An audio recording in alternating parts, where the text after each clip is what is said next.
हम सभी ये जानते हैं कि जीवन का कोई भरोसा नहीं, लेकिन अगर आपने पैसों को लेकर बाकायदा योजना बनाई है तो आप किसी भी फाइनेंशियल सिचुएशन से निपट सकते हैं। दिल्ली में एक्सपर्ट जितेंद्र सोलंकी कहते हैं कि आप जो भी कमाते हैं उस कमाई में 6x इमरजेंसी रूल जरूर अपनाना चाहिए।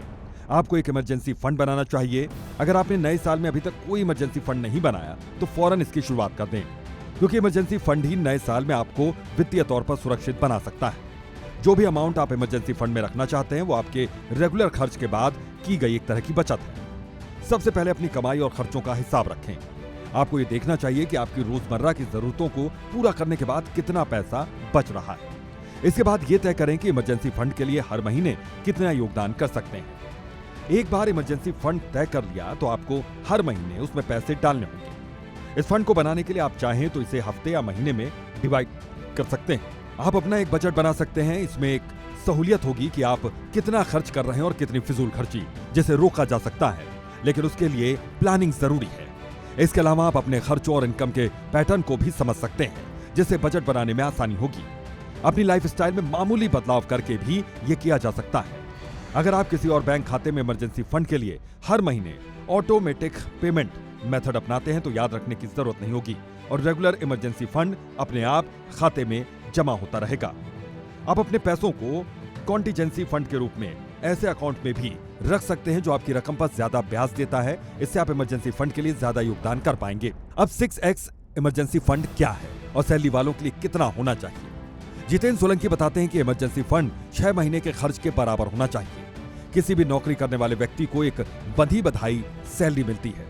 ऐसे में वो 6 महीने का इमरजेंसी फंड बना सकता है, क्योंकि उसकी नौकरी कभी भी जा सकती है और उसे लंबे समय तक घर बैठे रहना पड़ सकता है। ऐसे में 6x इमरजेंसी फंड मुश्किल दिनों में काम आ सकता है।